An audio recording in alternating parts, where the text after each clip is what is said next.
அனைவருக்கும் இனிய மாலை வணக்கம். இன்றைக்கி தித்திப்பான பச்சரிசி பாசிப்பருப்பு கலந்த சர்க்கரை பொங்கல் எப்படி செய்யலாம் தான் பார்க்க போகிறோம்.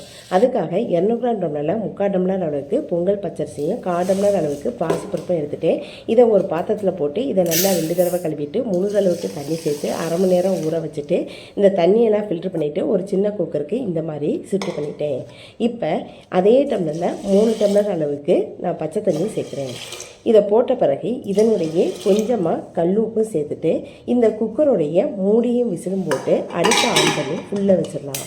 ஒரு விசில் வந்த பிறகு சிம்மில் 5 நிமிஷம் வச்சுட்டு அடுப்புலேருந்து இறக்கி வச்சுருங்க, கரெக்டாக இருக்கும். இப்போ இன்னொரு பாத்திரத்தில் அதே டம்ளருக்கு 2 டம்ளர் அளவுக்கு நான் வெல்லம் எடுத்திருக்கேன். 1/4 டம்ளர் அளவுக்கு தண்ணியும் சேர்த்து அடுப்பில் வச்சிடலாம். இப்போ இந்த வெல்லம் ஃபுல்லாக தண்ணியில் கரையணும்.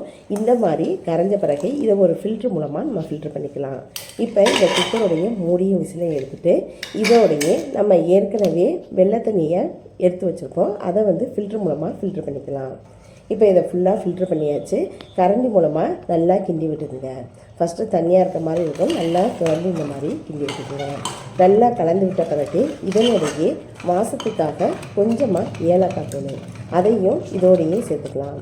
அதுக்கப்புறம் கொஞ்சமாக ஜாதிக்காய் தூள் அதையும் சேர்த்துட்டு அதுக்கப்புறம் பச்சை கற்பூரம் இப்போ இதையும் கொஞ்சமாக சேர்த்துக்கலாம். இதை சேர்க்குறதுனால கோயிலில் கொடுக்குற பிரசாதம் மாதிரி நல்லா டேஸ்ட்டாகவும் மனமாகவும் இருக்கும். இப்போ இதை நல்லா கிண்டி விட்டுட்டு இதை அடுப்புலேருந்து இறக்கி வச்சுட்டு ஒத்தக்கரண்டியில் தேவையான அளவுக்கு நெய் சேர்த்துக்குங்க. இது மெல்ட்டான பிறகு ஒரு 5 முந்திரி பருப்பை 2ஆக உடச்சி போட்டுட்டு கொஞ்சம் நேரம் கழிச்சு கொஞ்சம் கிறிஸ்மஸ் பழத்தையும் போட்டுக்கலாம். இப்போ இதை அப்படியே சர்க்கரை பொங்கலில் சேர்த்துக்கலாம். அவ்வளவுதான், சூப்பரான சுவையான தித்திப்பான பச்சரிசி பொங்கல் ரெடி ஆயிடுச்சு.